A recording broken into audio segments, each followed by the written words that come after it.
In this video, we're going to talk about how to get started with a sound bed.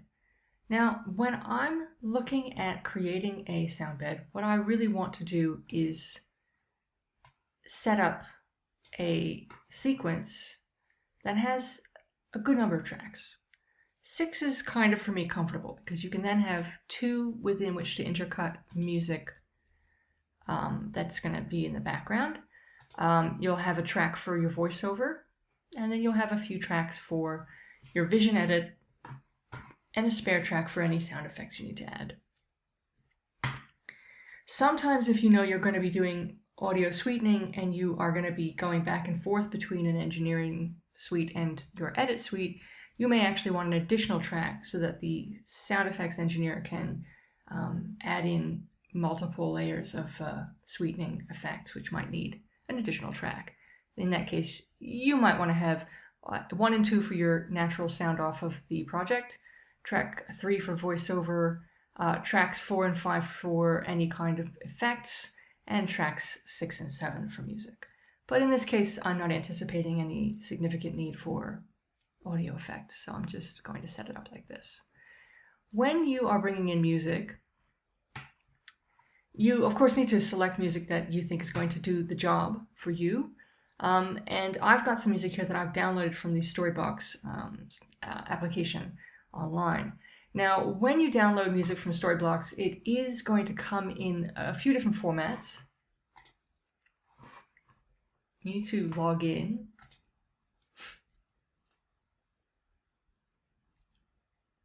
See if it remembers me.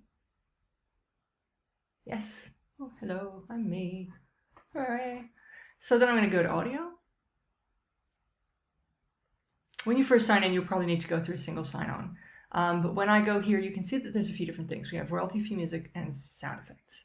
You're going to go for royalty-free music. And if you already know the kind of thing that you're going to be working with and you're just trying to figure out what is the right thing, then maybe you want to go searching by using some of these moods or the genres or whatever, right?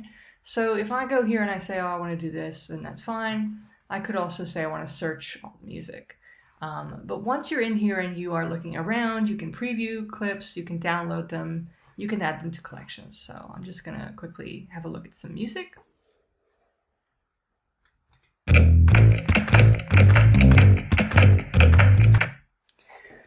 When I'm previewing music, I generally will just play a little bit from the beginning and get a sense of whether or not it's the right mood. And then the other thing I'll do is I'll skip later into the track, because what I want to do is get a sense of whether or not the beginning of the track has any kind of big dynamic changes in it that might make it less suitable for me to use in the context of a promo. So I just sort of skip through, and if it's sort of passable and it's all right, I might either create a collection, like I might say add to a folder, and I might say let me make a folder. I'm going to call it promo, right? And I'm going to go, yeah, I'm going to make a promo. I'm going to call it promo. And then maybe I want to just put the things in there and then download everything in the folder later so I can just double check and only download what I need. Or if you want to, you can also just directly grab things and download them. Now, you'll see here that you have a couple of options. So where you see that there's more versions of something, that might mean that there is a version that's simpler. You can have versions that may have voices and no voices. That's really important. So when you're putting together a promo and you may have a voiceover that needs to be prominent, you want music that's kind of instrumental. You don't necessarily want singing, and you don't want to have recognizable language perhaps, because it'll clash with and interfere with the communication of voiceover.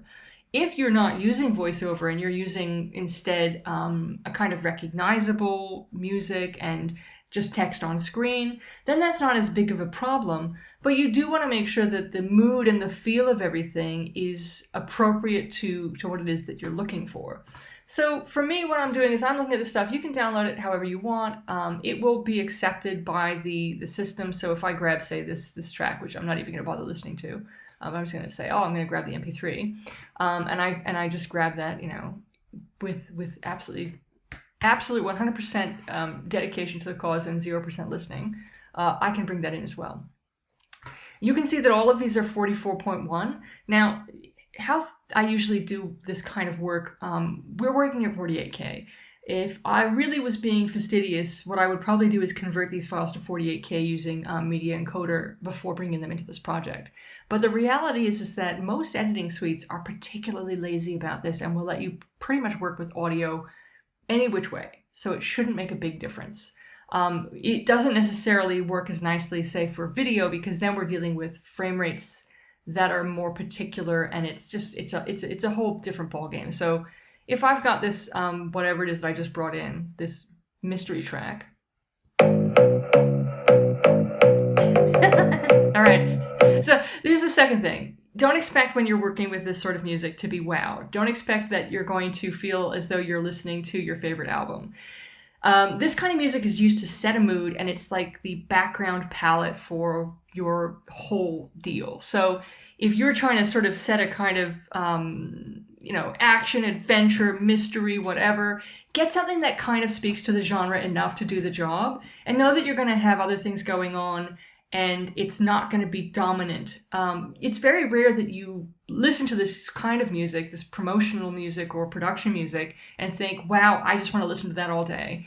It's not like that kind of thing. So try and find something that you know will work for you, and also pay attention to whether or not it's the kind of music that you think will be easy to edit.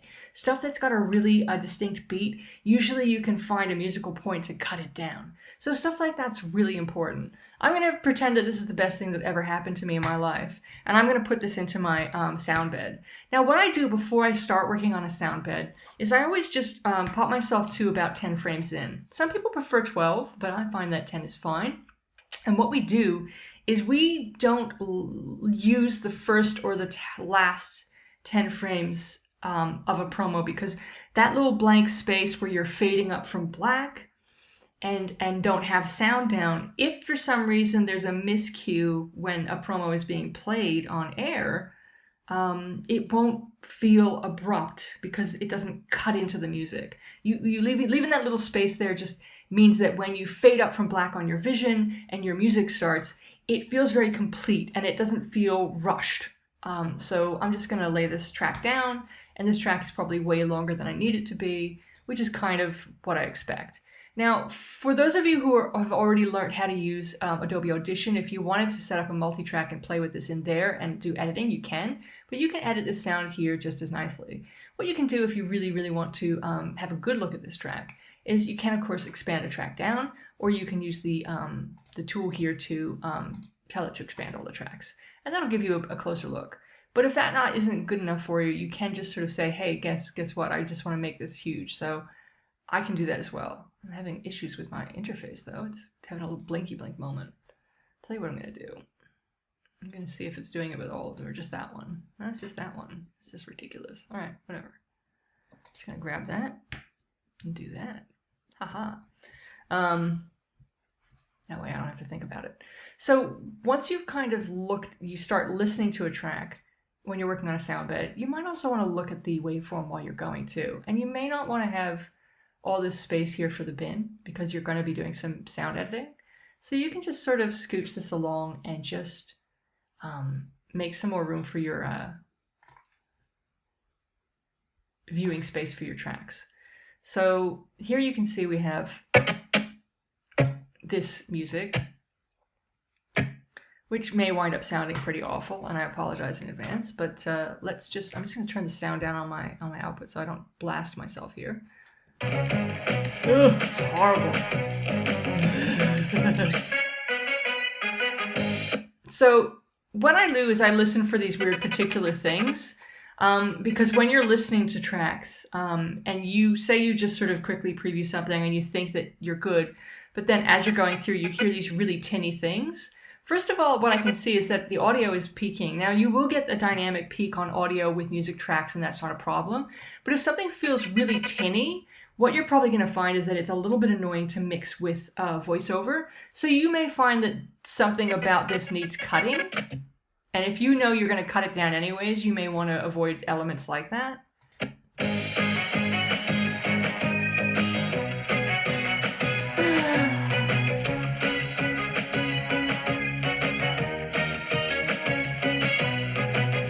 So right there,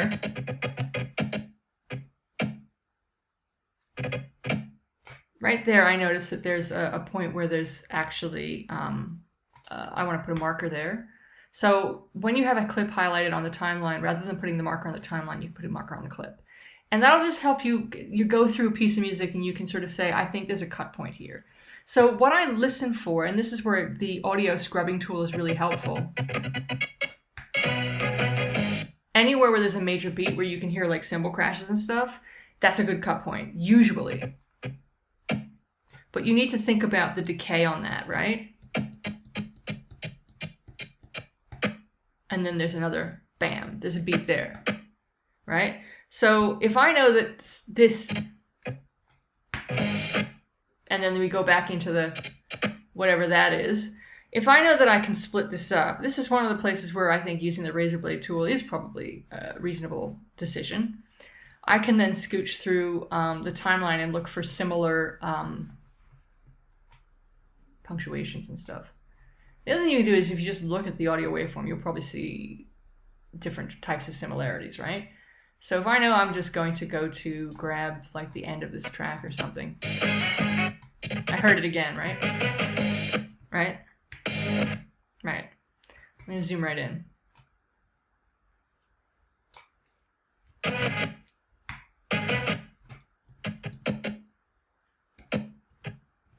All right, I'll put a marker there. Whoop, that's on the track, excuse me. I want to put the marker on the clip, just so I can think about that. And that's the beginning of another, right? Let's assume that this isn't awful. So one of the things you can do to make this easier for yourself is turn your snapping on. Oh, you can autosave if we want to. Snapping will just mean that when you grab that tool and you bring it to where your playhead is, it's going to give you a nice precise cut.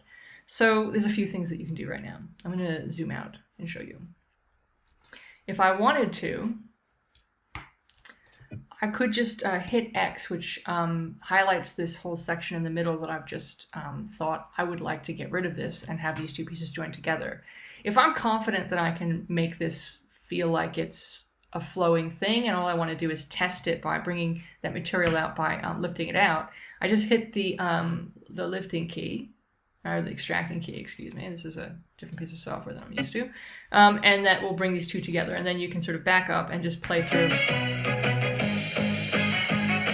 So you can see there's something wrong there, and I haven't quite got it right. And you can see now when you look at the markers that there's a slight difference here. So what I might do then is we can use those fine editing tools, that ripple tool, right? Not that tool, that's the rate stretch tool, pardon me. Not that one. Is that one? Yeah. And we can sort of say, okay, I'll tell you what I want. Oof. I want to grab this and bring it back to that marker. And it's snapping to the marker, so that might be a bit better. It's hard to say. You never know until you try. Let's check.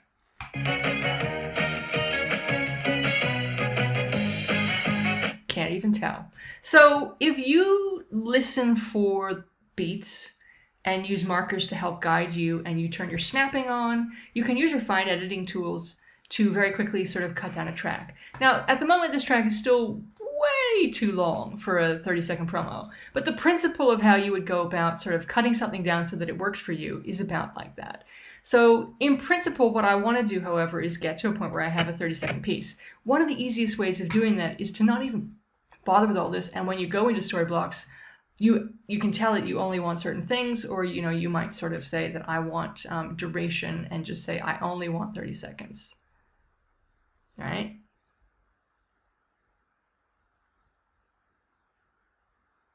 Right? If you do that, then it'll save you some time, right?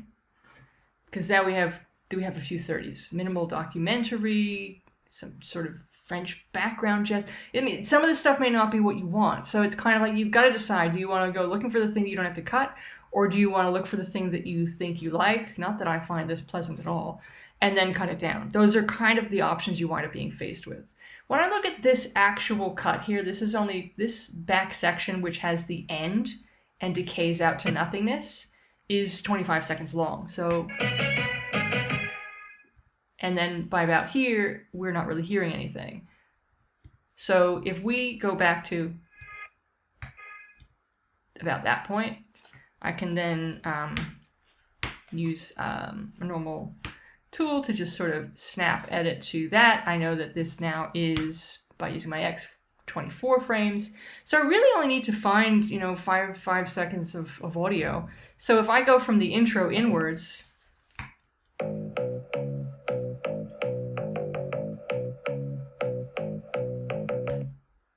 it doesn't feel like it's going to really get there.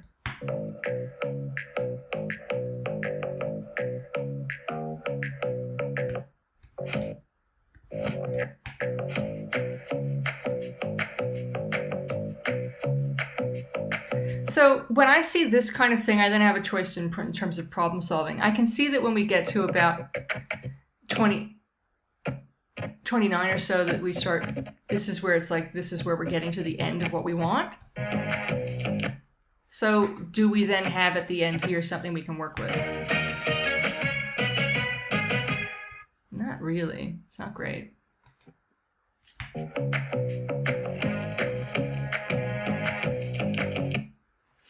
So, you know, if you sort of think, wow, this is really hard and I don't know if I want to deal with this, you can always just, instead of trying to cut it down, just get to the point where you need to end it and fade it out. There's no reason why you can't do that if you find that this is too onerous. But you can always try and play if you enjoy that kind of thing and just allow yourself to have fun. The thing you want to do when you do get to the end, and I'm not doing this because I'm a quitter. I'm doing this because I don't want you to spend too much time staring at me, freaking out over this. So if I go to try, you know, what would I say, like 14, like that, and I put a cut point, right? We now have the sound, and what we can do is we can go to the end here and put a default transition. And that'll be fine. The other thing we need to think about is whether or not the level of the sound is too high, whether we want to pull it down a bit while we're cutting so that we can just sort of think about it in terms of a reduced volume, so let us hear what we're doing. And then you can add your voiceover at the top. So once you're ready to add your voiceover in, you just allocate that to the track that it's going to go to and go and grab it, wherever that lives. And you may have a voiceover where you have lots of different bits and pieces. Now you can either go through this and do in and outs and grab the bits that you want, right? You can just go through, play through and just say, oh, I want to start this here, and then I'll grab this bit, and only, you know, you can go through and do it like that, and just select pieces and put them down. But you know, the other thing that you can do is just put the whole track down and cut it up here if it makes you feel more comfortable. You really can go either way. I think that when it comes down to it, it's a personal choice. And I find that a lot of people will need to feel as though they're kind of got enough room to maneuver and play with their sound. I can see here that this voiceover with all the space in it is 33 seconds long. So the challenge here is knowing that I want to sort of go in a bit, lay it down, and then go through and tidy it up. So when I'm going to go through and just pull the spaces out, pull the breaths out, look for things that don't need to be there and just eliminate them, right? And then if you know that the music is overwhelming the voiceover, you can put your voiceover on solo while you're doing this, just so that you can see where things are. And what you want to do is listen for things like breaths, which you can cut out. And you can chop it up like this. You could, as I said, instead, if you really just want to be really pedantic about it, you can always just come in and just only go through and grab the bits you need, and then just sort of say mark up the clip, grab the little bit that you need, and then just put the individual bits and pieces down as you go. It's just that because this is not Vision and it's sort of harder to feel your way through a piece like this, even while you're listening and you hit in and out points, you may find that you need to refine it once you're down here. So do it however way you want, but once you've got that on, you just need to think, okay, I'm going to put this in, and then I know that I'm going to need to refine it. In topic 9, we discuss different contexts and practices for nonlinear editing. Right. So the other thing that's important to keep in mind is that if you do a read and you sort of put it down and you wind up trying to make it fit into 30 seconds and it feels really compressed, it feels like there's no time, that there's no breathing room for the work, then maybe there's too much script and you need to pull a line out. So when you do write scripts, I tend to write them with like a kind of like a throwaway line, something in there that if I needed to get rid of to make space for other things, I can. And the reason I do that is because often when you're cutting, what you'll want is to have some little bits of breathing room, because where you have no voiceover, you're going to want to fill that space with sound from the production, from the actual project that you're advertising. And those opportunities to sort of inject the project with sound from that show bring personality into the promo so that you're actually selling the show. So know that when you're laying down your voiceover bits and pieces, if you find that the way that you are doing it is, for example, giving you a lot of stuff that is going to make it very hard to allow for adding in sound from the project, then maybe your script needs to be simplified. Because you do want to have some breathing room. You want there to be a sort of natural sense of flow, and you want there to be a feeling of sound that just is conversational in tone, has a relaxed vibe. You want the voiceover to just flow, but at some point, the voiceover needs to naturally be able to finish a statement or pause for a sound that comes off of the actual project. And you have to kind of plan for that when you're writing your script. So quite often when I'm writing my script, I'll actually have the intention of that written in. So I'll have the line of script, and then I'll have a kind of little sort of in parentheses natural sound, and then another line of script. And that way I know when I'm planning to read my voiceover that I can think about that in the intonation, and that I can then account for it when I'm cutting. So if I know I'm going to have a space here before I deliver the next line, because that's what I've planned, then I can sort of like... With relation to news and media. Right. So, I mean, this is obviously just some other voiceover that I'm just grabbing and using. But if I know that I've planned something to have some room for sound, that's fine. You just keep going, you add down all your bits and pieces. Once you're finished with that, you then have your sound bed for cutting. If instead of voiceover, what you're working with is graphics, and what you really want to do is pace out what those graphics are so that they sort of flow with the rhythm of the music and leave you in control of the editing process, then you may need to think about using your type tool and creating some graphics. So if I want to go essential graphics and blah, blah, blah, I can just sort of start clickety-clicketing with my type tool and go graphic. Woo! Or I can write out the rough text that I have in my script. Once you've got that and you know how long it's going to be, by default, these things are pretty large. If we look at this, the size of this is almost 5 seconds long, which is, it depends. Like, depending on the number of words you have. If you've got, say, 3 words on a screen, you probably want that graphic up for 3 seconds, minimum. The more words you have, the more time you need. So depending on what you're trying to get people to understand and process, you may need more time on screen. It also is dependent upon whether or not that graphic is just text on a plain background, or whether it's overlaid on the vision and the image is more complex to read. Like if it becomes more difficult to read the text because of other stuff happening that competes, then that becomes a problem. So you can obviously make changes to graphics. You click on the graphic and it brings up some of these settings and stuff.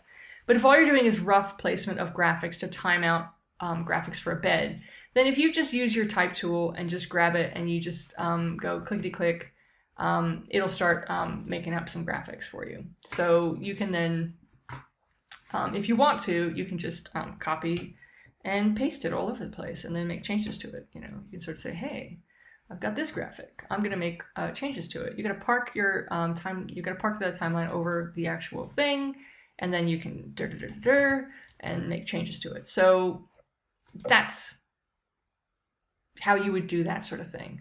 And, you know, think about what the words are and how long they take to read. If you know that this graphic is too long, you can always shorten it up. When you do that, you can see, as I'm doing this, that there is a duration tool that lets me know how long this graphic is.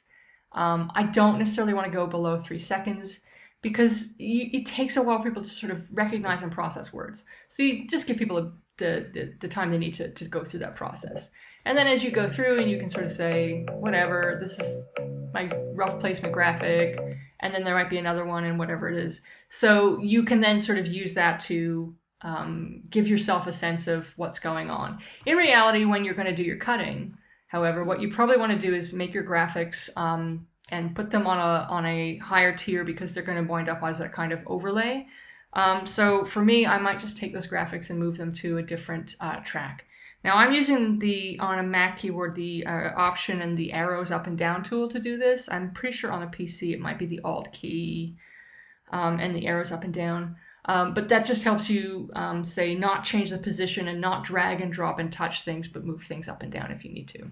So this is kind of how you can get started with thinking about sound and setting yourself up to have something that helps you push the edit along. Because once you've got the sound down, you then have this kind of sense of beat, and the beats can help you cut. The one thing that's really important, though, is to let the shots play out the duration they need to help tell the story. Don't let the music tell you exactly when to cut, but the overall flow of the music and your script and how you're telling your story will give you input to your editing decisions. So it is a good place to start when you're doing promos to cut an audio bed first. And whether you're just deading a piece of music and just saying I'm going to stop it here and let it fade out, or whether you want to be ambitious and have fun and play with trying to cut it down and make a beautiful 30-second piece, you can do that too. Just remember that your 30 seconds is actually like 29 because you're losing 10 frames at the front and 10 frames at the end to let things sort of resolve naturally and fade up from and fade back down to black. That's kind of all there is to it for the moment. And just bear in mind that when you are looking at story blocks, that if you did, say, for instance, need additional stuff like sound effects, that those are here for you and you can use them. You guys are able to use all this stuff. It's totally cool to just zip in and grab the things you need, but you may find this kind of like it's a lot to look at. Whether or not you find it helpful, it may not be something you need, but if you're looking for something in particular, it's better to sort of know in advance what you think you need and then go looking for it than just go randomly checking out sounds, because you'll just go in here and play forever. It's just, the sound effects are too much fun. Don't open Pandora's box without having some time up your sleeve. Okay, I hope that that's helpful to you, and I hope you enjoyed this little video.